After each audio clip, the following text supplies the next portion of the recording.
Hello YouTube, and welcome to another episode of the house in Fata Morgana.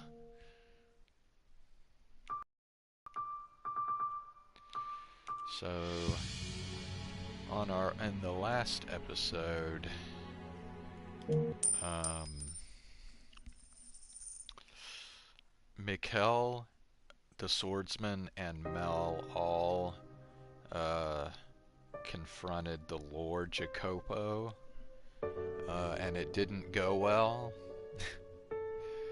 Jacopo gave up his key pretty easily, but Mikkel was trying to press Jacopo to tell him like about his past and his relationship with Morgana, and Jacopo didn't really want to tell him anything. So eventually Jacopo got really pissed off and tried to stab Mikkel. But then was it a pocket watch, I think, that fell out of his pocket, Mikkel's pocket, and when it hit the floor, it apparently unleashed this, it unleashed the darkness, and Mikkel, and it like kind of transported Mikkel to what's going on now, which is like he's become like an observer, and he's kind of watching Jacopo's story unfold, like what happened in Jacopo's past. So apparently Jacopo had a romantic interest in Morgana, and as we're finding out from this story, Jacopo wasn't always a lord. The first lord that enslaved Morgana was not Jacopo, it was some other person. And Jacopo was, I guess, a kind of a common citizen. He wasn't a slave, but he was a pretty poor citizen who was also under this lord's power, I guess. And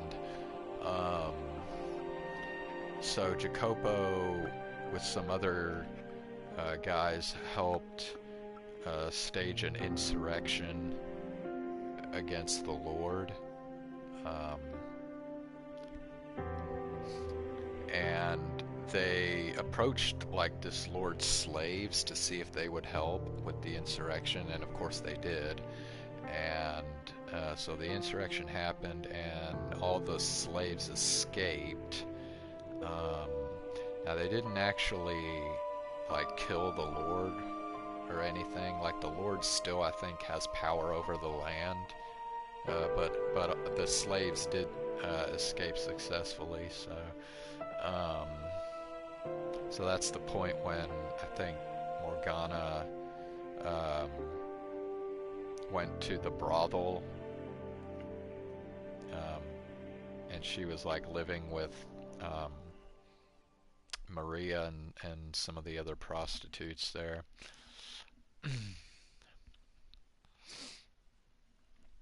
So let me see.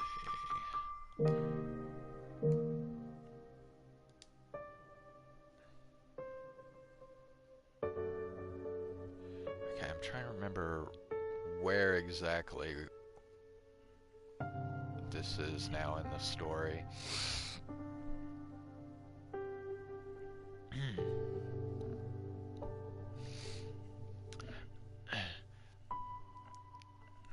The heavy curtains separating the guest rooms had been torn to shreds, and they were splattered with blood.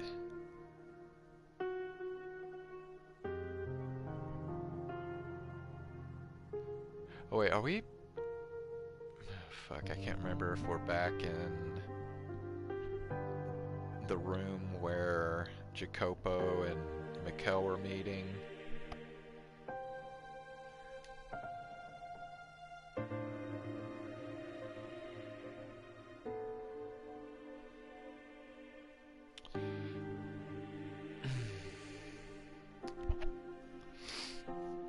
A man, apparently caught without enough time to defend himself, lay splayed out naked on a bed, his empty eyes fixed on the ceiling.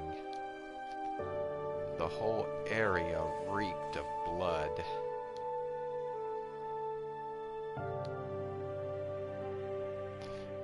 All I could do was stare stupefied at the carnage. What the hell? Why? How could this happen? My dumbfounded muttering went unanswered, though.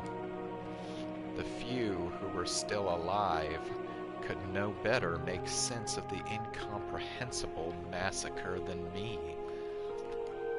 The sudden, arbitrary upheaval of our world. The inexplicable, inescapable reality.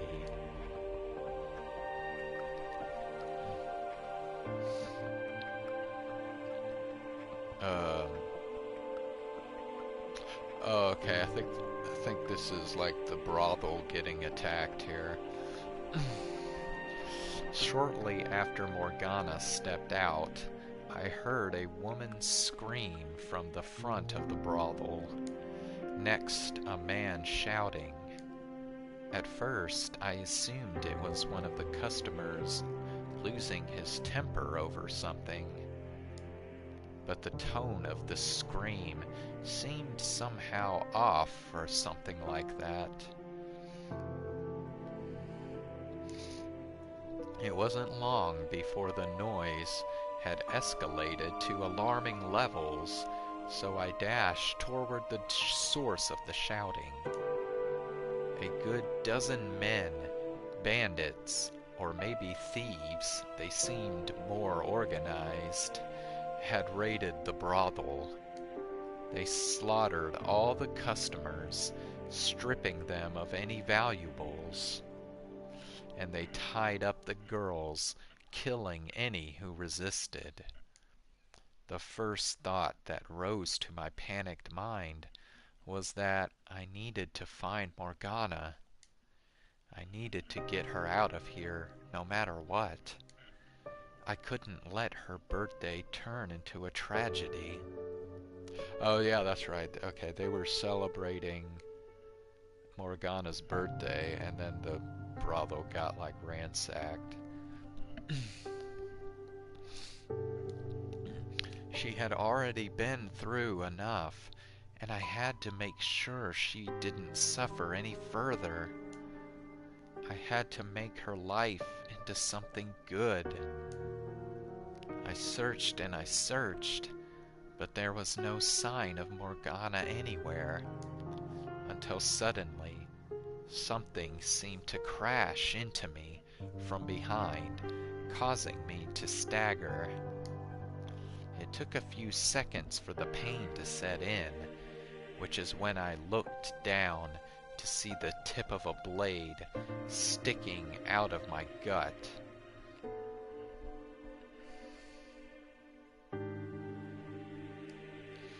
Blood streamed along the metal surface, and there were little bits of flesh caught on the edges. I turned around just in time to see the man holding it kick me away. And before I had time to process what was happening, I hit the floor and lost consciousness. If I were a hero, I could have surely eradicated all the violent intruders in the blink of an eye, saving everyone. Protected that which I wanted to protect. Not had to lose anything. But I was a mere boy. A weak boy, helpless against a few robbers. A useless boy, unable to protect anyone. When I woke up, Maria was kneeling over me, sobbing. No sign of the tough, foul-mouthed girl I knew. Aside from her, there were 2 other girls, also crying, leaving only 4 survivors. Apparently, I wasn't dead. Looking down, I saw my bare stomach wrapped in blood-soaked bandages. The brothel lay in ruins, a bloody pile of torn bedding, clothes, and bodies. I made my way back to the front, and all I could do was stare, stupefied, at the carnage. What the hell? Why? How could this happen? My dumbfounded muttering went unanswered, though. Maria stood beside me, quietly rubbing her trembling arms. Where's Morgana? I couldn't find her. Why not? I'm sorry. I looked everywhere, but I couldn't find her. I'm so sorry. I wanted to say I wasn't blaming her, but I couldn't find the words. If I'd had power, I could have prevented this from happening. What kind of power would I have needed, though? The physical strength to overpower the thieves? No, I needed to think bigger. If I weren't a peasant, but someone of real influence and import, no one would dare stand up to me. No petty thieves would ever even consider a raid on me. And I would have the power to punish anyone who tried. But regardless, this would have never happened at all. I was supposed to give Morgana a good life, to show her the world, to make her smile. If only I had the power, absolute, unflinching power. If I had climbed to the top of the ladder when the chance was offered to me, this all could have been avoided. If only I had asserted my place as royalty a month earlier, as the woman who claimed to be my mother had urged me to. I wanted power. The power to keep everything I cared about safe. The power to change this damned world. The power to stop those filthy thieves. The power to keep her by my side. I wanted power.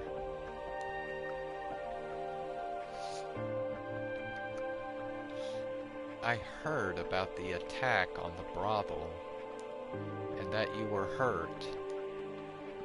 I'm so glad to see you're well. About a week after the raid, I went to see the woman who professed herself my mother.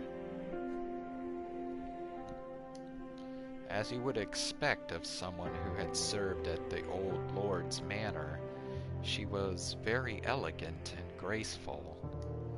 The shack where she stayed, though, was a shabby, drab place with bare wattle and daub walls. You were concerned about my safety? Of course. Show me a mother who is not always concerned about her child's safety.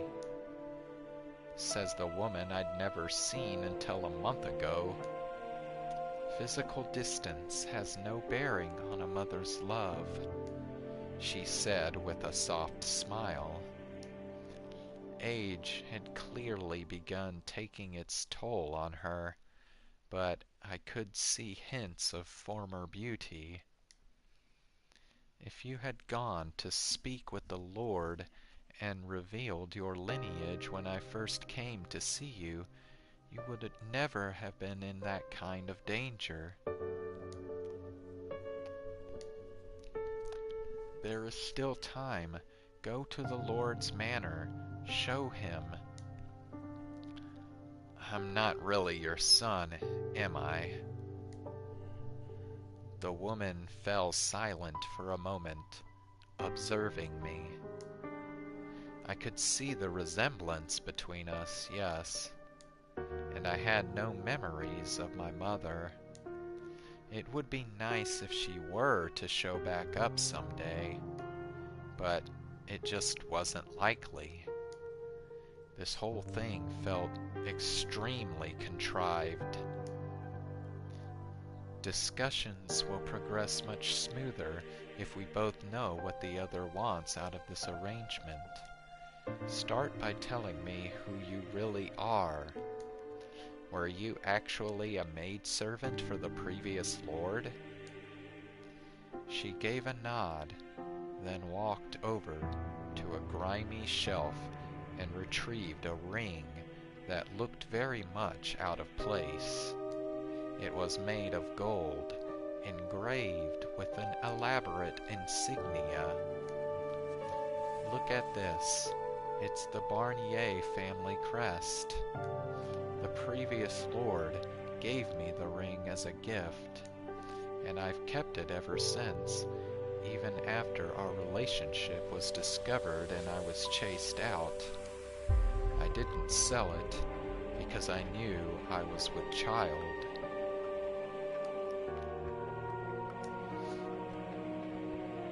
They will have no choice but to acknowledge you as a legitimate heir if you show them this ring. Why did you wait so long to come find me then? I was afraid they might kill you if I brought you in as a baby. Why were we separated? Misfortune. One day, bandits came and kidnapped you. Presumably, they were hired by the Barnier estate because they didn't want your existence coming to light.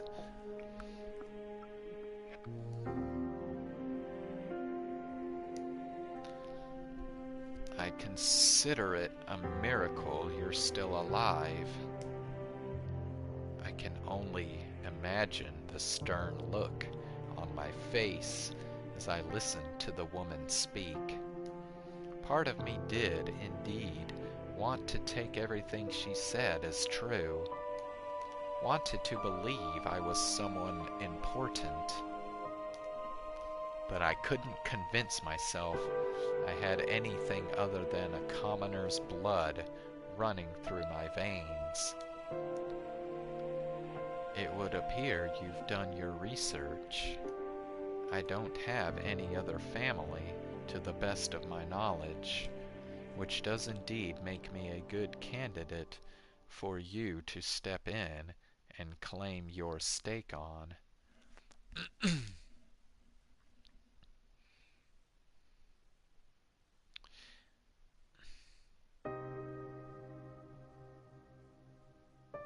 If I were to guess, your child with the Lord has either passed away or never existed at all. It's probably true that you worked at the Barnier's manor, and it's probably true that you had relations with the former lord. You were chased out, and now you live in poverty. You want to go back to your former, more comfortable life, and while you're at it, take vengeance on the current lord. But being a woman, you have no means to accomplish that yourself. So you came up with the idea of using a fake son. If your child were still alive, he would be right about my age, wouldn't he? And we look similar enough for you to convincingly claim we're related.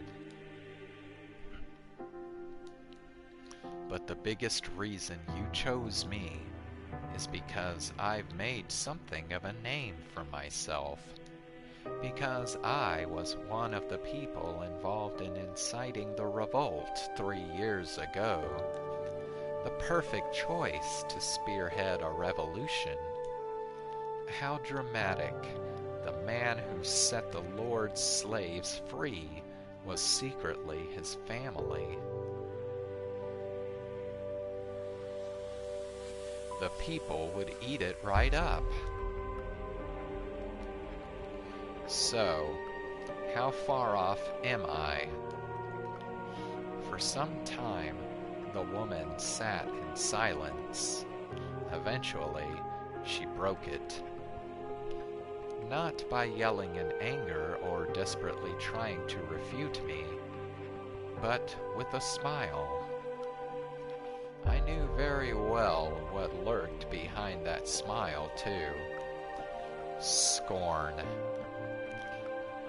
You're sharp for a filthy peasant. It would seem I chose wisely. I was right. She was a manipulative, conniving shyster. But that I could work with. That fit so much better. I wasn't royalty. I wasn't a hero. I was a filthy peasant. I'm in.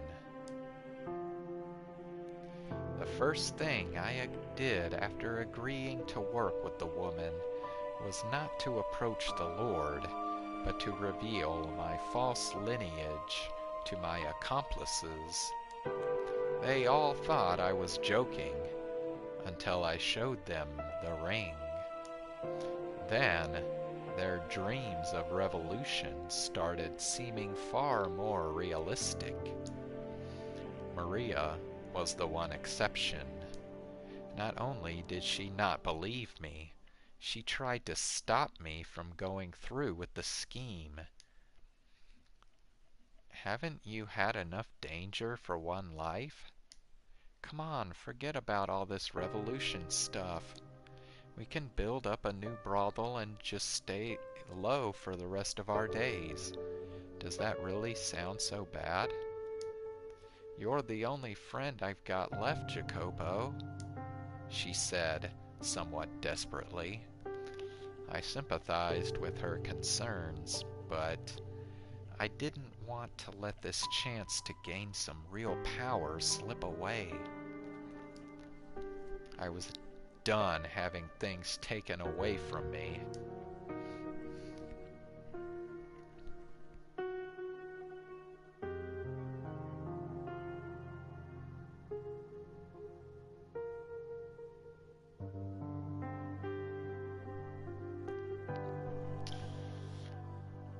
Hear me, my fellow citizens, who live in suffering at the hands of your supposed Lord.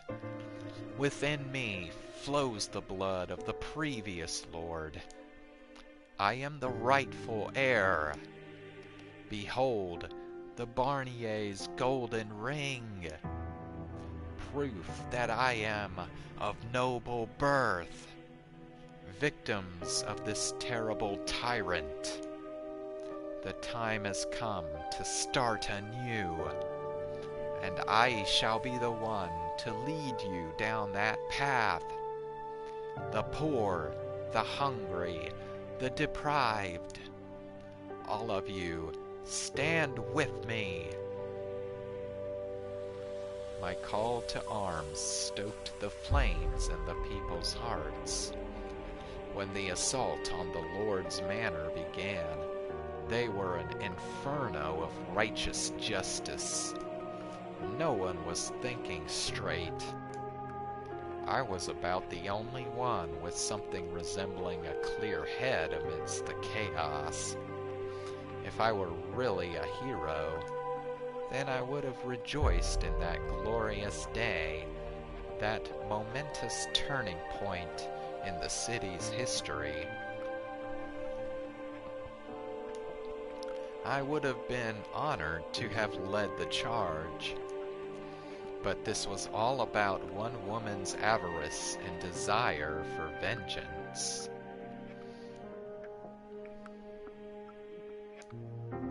This was all about one man's lamentation of his own weakness. I wasn't motivated by any desire to help these people. The Lord, backed into a corner, begged for his life. I decapitated him, then held his severed head up for the people. Their cheers and shouts filled the air. As I watched them rejoice, I wondered, was this the future that awaited me? Would the people come after me next?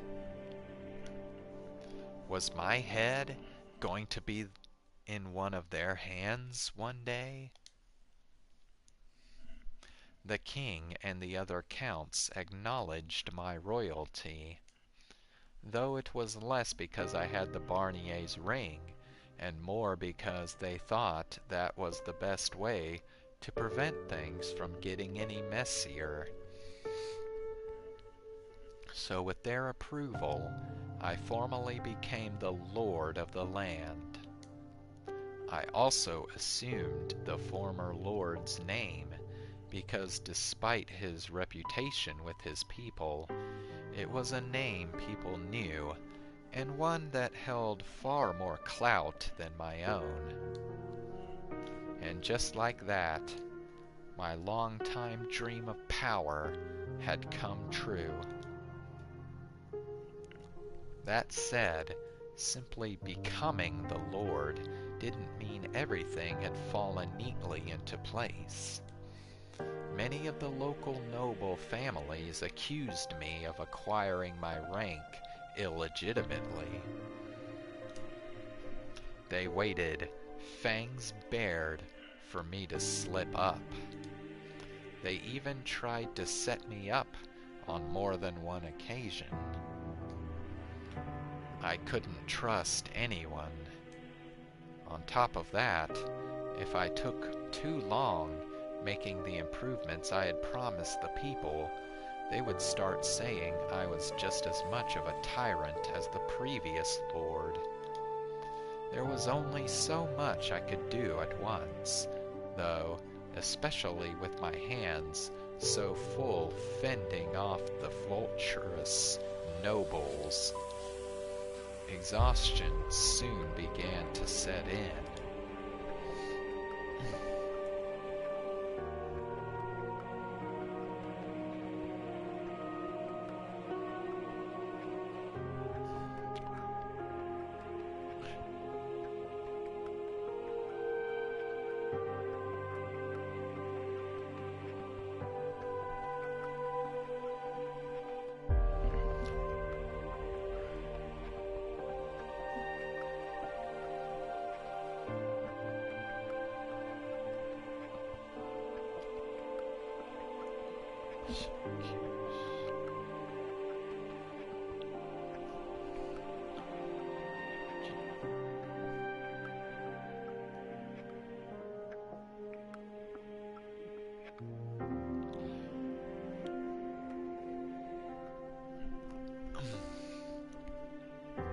This wasn't the world I was looking for, the one I wanted to show Morgana.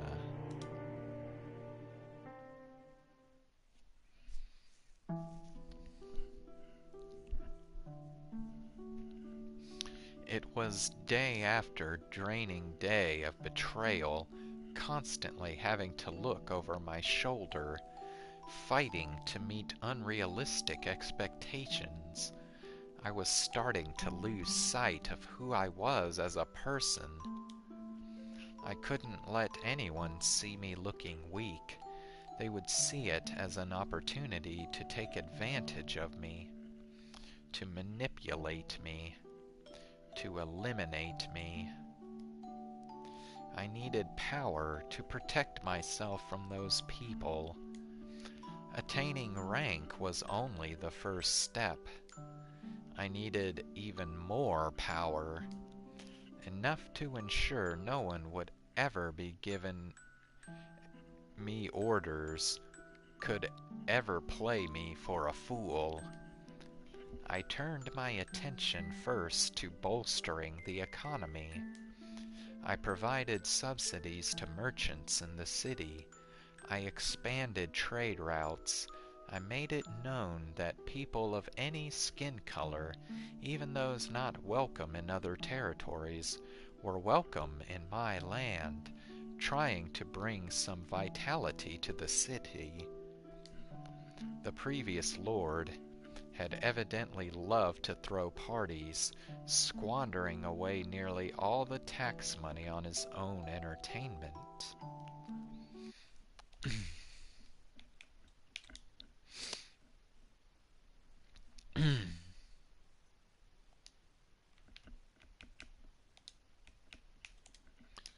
Oh, hey, Zach, what's up? Yeah, I remember you. I finally have a username? Wait, what do you mean I finally have a username? Like, Longhorn Rocker's always been my PSN username.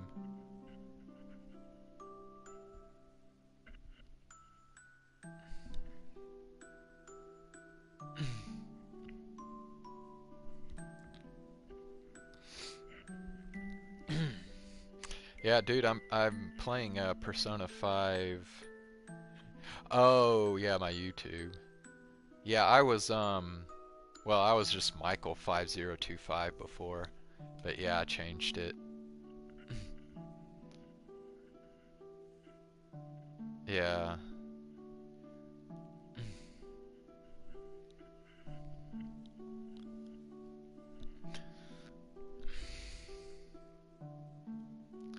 Yeah, well, I've been playing Persona 5 Strikers. I'm not playing it right now, but yeah, I've been streaming that.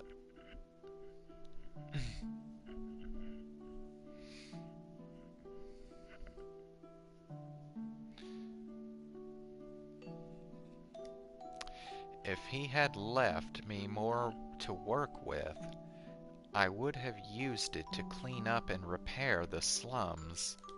But for the time being, that had to remain another item on the checklist. I needed more money flowing through the city as a whole before I could make any headway on fixing up the poorer areas. Helping the people who needed it most quickly became a secondary objective. I had a pretty good idea what my former accomplices still in the slums were saying about me. He used us. I could practically hear them whispering. Some of them even started publicly slandering me in an attempt to undermine my authority, claiming I wasn't suited to be in a position of power because I had spent most of my life in the slums. It wasn't long before they had convinced the people I was just another tyrant. I had hoped that they, if no one else, would have sympathized with my position, realized that I had every intention of helping them, and that I simply didn't have the resources for it yet. But no one saw what I was doing. No one believed me, even when I tried to explain.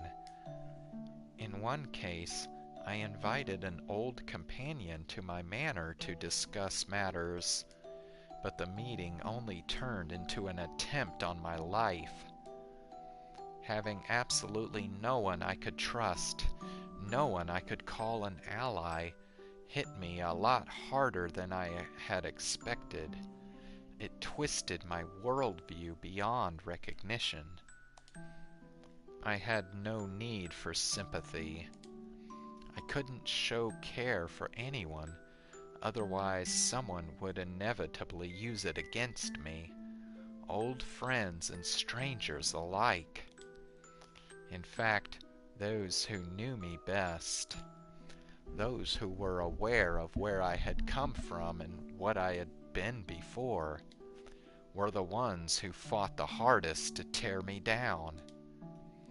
Rules needed to be created, punishments established.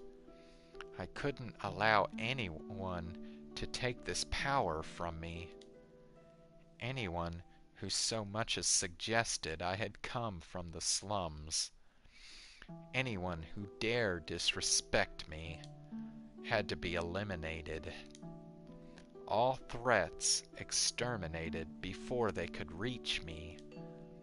Somewhere along the line, I had lost sight of my original dream, lost all my desire to do right by the people I cared about. Hell, I didn't have anyone to do right by anymore. Why did I need to climb to the top of the ladder?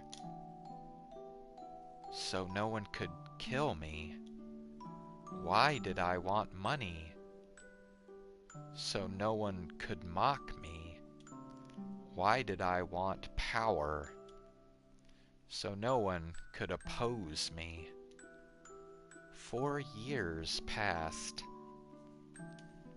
and I found myself in a very, very distant place. Miracle blood? Sounds like a sham to me. You never know. They say the sound of her first cry brought rain to the land where she was born, saving the whole village from drought. And they say her blood has the power to cure any disease.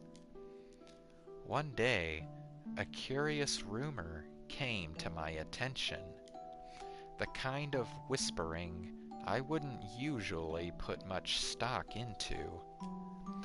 It was said that there was a witch living in a cottage by the lake. Few had ever seen her face, but they claimed she had the same voice as a girl who had supposedly performed miracles several years earlier in a faraway village. The people loved their stories of heroes and miracles, and if I could show some support for the churches, then maybe people would stop complaining I was focusing too much on the economy. So I devised a plot to capture the witch and make use of her miracle blood. I would establish a new church, have it be run by a nun the city had been fawning over for some time. They call her the Saintess. There, I would take the witch's blood and call it a miracle medicine, distributing it in exchange for tithes, which the people would certainly come for in droves. And if the blood somehow did happen to have special powers, then that would make the scheme that much more effective. I'll worry about the veracity of the rumors later.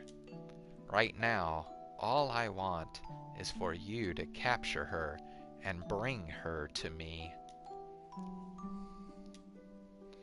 I was too busy to handle capturing the witch myself, so I went and found someone to handle it for me. He was a former slave who had, several years back, massacred an entire carriage of slaves and the slave traders transporting them. So does this mean that all this time, he didn't even know that the witch was Morgana? Oh my gosh. Obviously not an upstanding citizen, but there was little doubt he would have any trouble apprehending a single witch. The biggest reason I chose him, though, was because he was enamored with the nun. I honestly thought it was rather hilarious, a murderer falling in love with a nun.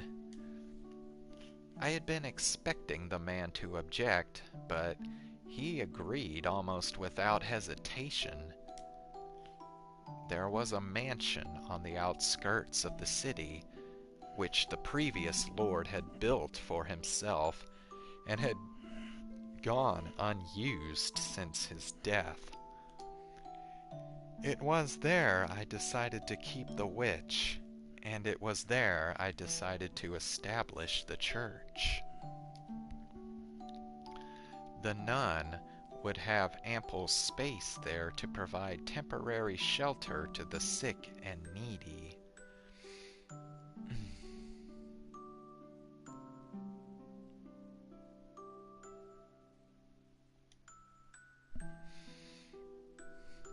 I thought, with what little remained of my conscience, that I was doing the right thing. If one witch, probably an old woman at that, was all it cost to accomplish such good, then a worthy sacrifice it was.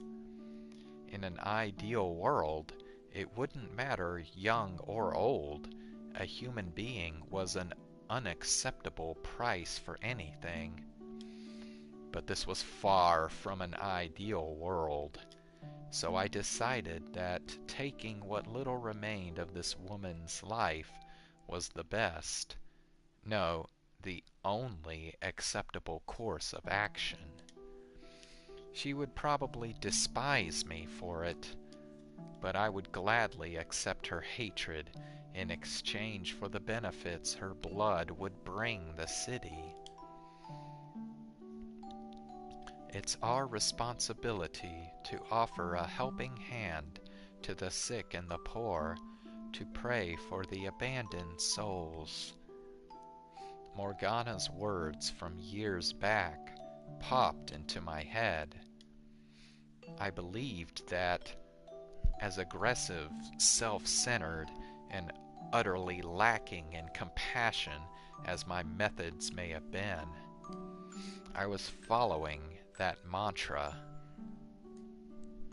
I was offering a helping hand to people who needed it in the only way I knew how. I wasn't so dense as to think she would approve of me making an old woman pay the price for my charity, though.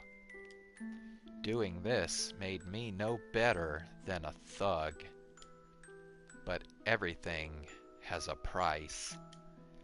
For every extravagant feast held, a dozen people go the night without food. That's simply the way of the world. I was no god. I was no saint. I had blood on my hands. I was a villain. I knew no way to accomplish good without doing bad. After the swordsman departed, I took some time to myself. I filled a goblet with water, smelled it, then gave a bit of it to my pet dog before gulping down the rest of it. Are you still out there somewhere, Morgana? What would you think of me if you saw what I had become? Several days later than originally planned, the swordsman finally arrived at the mansion. I had chosen the observation tower on the grounds for the witch's prison, and it was there I waited for him. He showed up with a burlap sack swung over his shoulder, setting it down on the ground and saying, "There's your witch." I could only hear muffled grunting from inside the sack, but it didn't sound like an old woman inside. The man's clothes and the bag both reeked of blood. "Tell me you didn't harm her, dog. I smell blood." "You only instructed me not to kill her. Mistakes were made, limbs were lost. I cleaned up all the blood I got on me. No one suspected anything."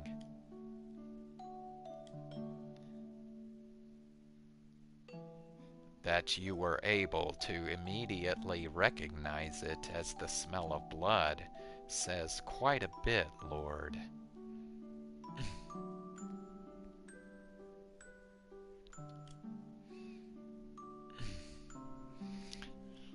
"You have killed before, haven't you?" "Enough yapping. She is alive, yes?" "Of course." I felt a tinge of guilt for the woman, but it didn't last long. Her role in my scheme and the fate that awaited her was the same, regardless of the condition she arrived in. I tossed my gaze from the man to the bag. He crouched down to untie it, revealing a young girl with one arm severed. As soon as I saw her, I knew exactly who the girl was. But why? What was she doing in the bag? Why was she the lakeside witch? What was she doing here? Why was she so pale and shaking? Why had I ordered her captured?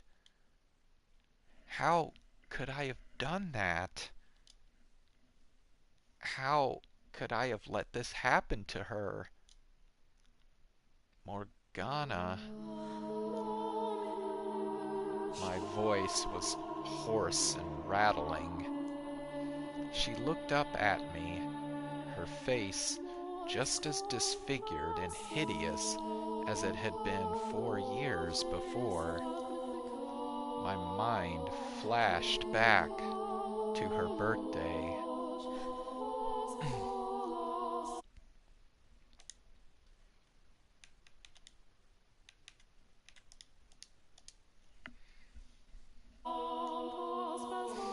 To when I had considered offering to take her as my lifetime partner if her face hadn't healed in 4 years' time.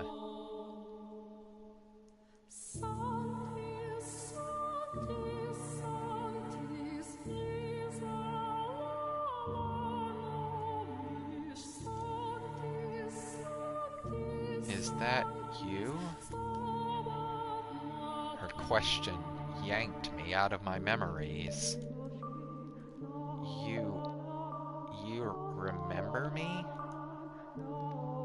Did Morgana remember me? The 3 years we had spent together. What kind of person I had been. The boy who had refused to give up putting ointment on her face. Those horribly unromantic encounters at the graveyard. Her taking shots at me taking shots at her. all that time we had shared. How could I ever forget?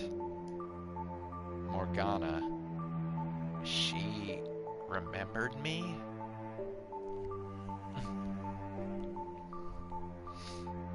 Shit, hold on. I'll be back in a minute.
How could I ever forget all the pain and humiliation you put me through?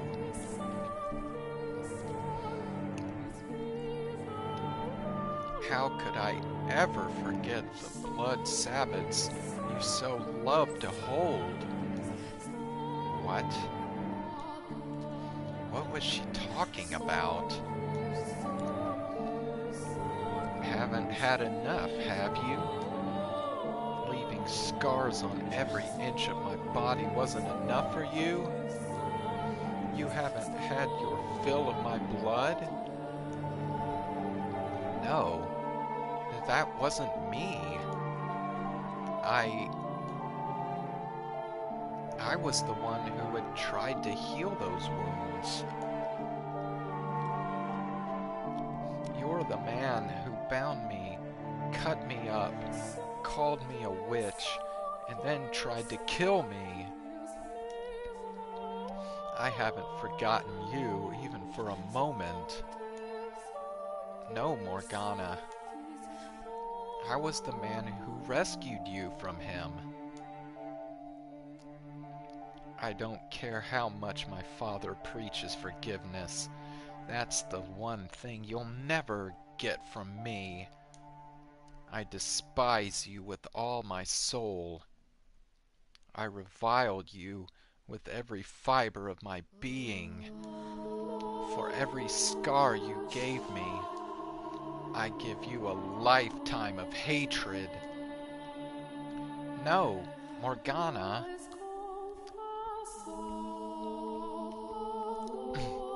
I was not aware you knew the witch, Lord. His voice made my blood run cold. I didn't just know her. Morgana was... this man, the Lord. He destroyed me, mind and body, No, that was another man. He was already dead. I had just taken his place. I had come from the slums. I had been part of the slaves' revolt. I knew I had to tell her. He ruined my life. But between the sting of Morgana's accusations and my need to protect my current position, I couldn't muster the strength to do it. If someone were to find out I wasn't legitimate royalty, that I had come from the slums, then everything I had worked so hard to build up.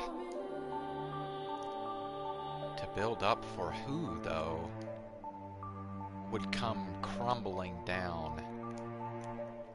Do I really think it hasn't already? All I had left was my power, my rank. Is that what I actually wanted? I couldn't afford to lose that too. When did I first start straying from the path?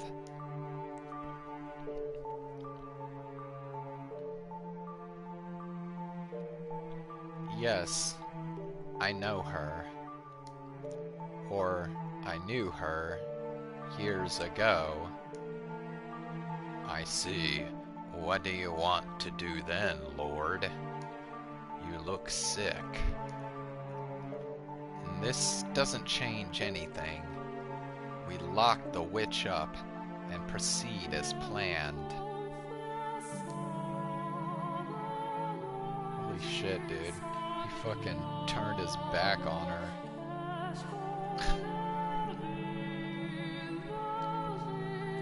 What a total shithead.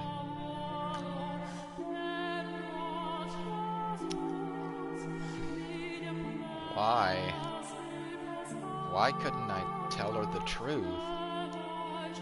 How could I keep her imprisoned? What had I wanted power for in the first place? Would anyone ever believe me if I said this wasn't how I wanted things to turn out?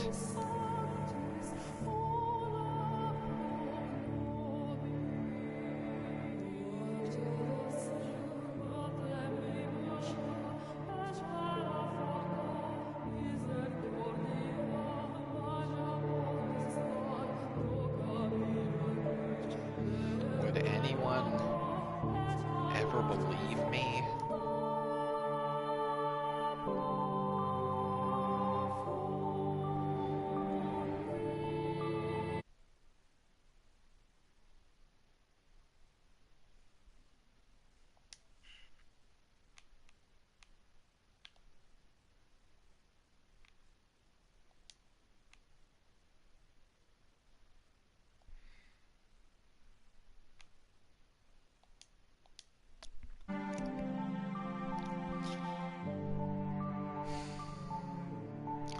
Before me floats a man, twisted and writhing in pain.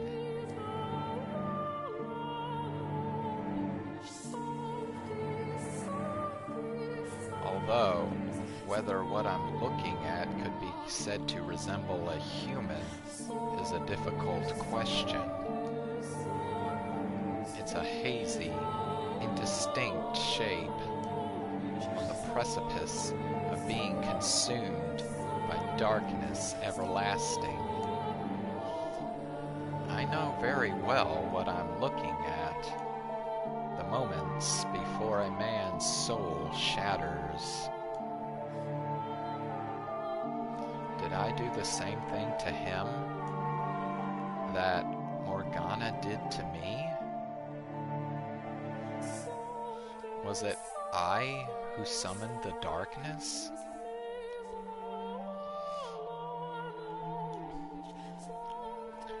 Who laid his past bare?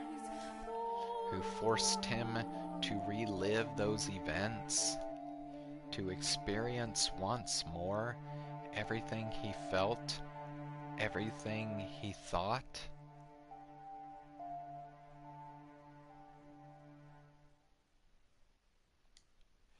Who put him through that despair a second time?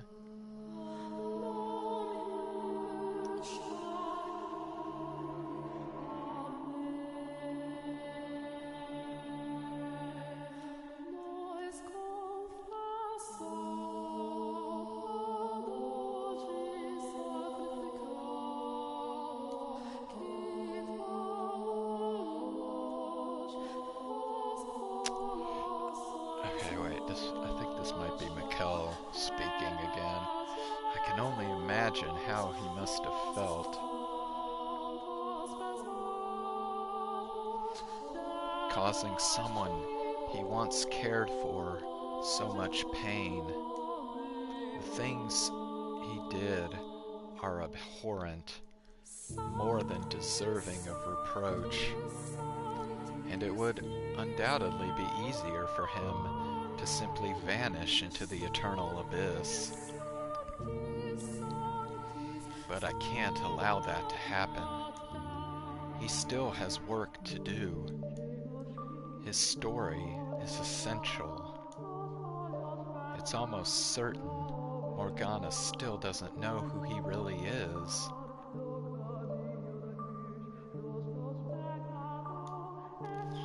He needs to face her, to reveal the truth with his own words.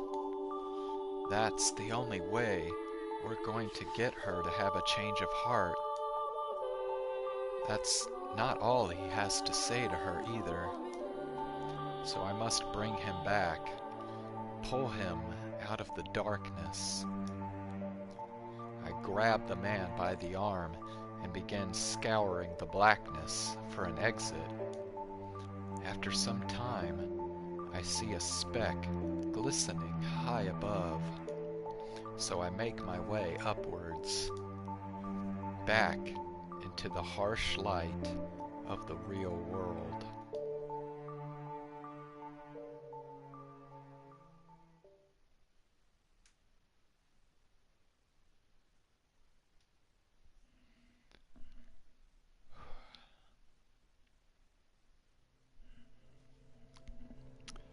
Alright, I think this is a good place to stop, so I'm gonna stop here for tonight.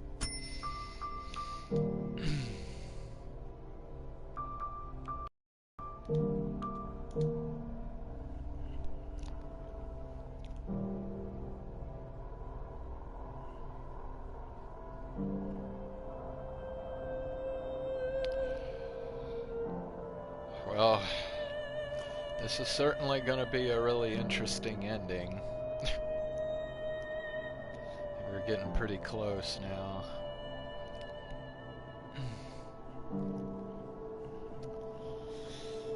Alright, thanks for joining. I will be back again tomorrow, and I'll do some Persona 5 Strikers. I might even do a little Beat Saber too, I don't know. We'll see. Alright, good night.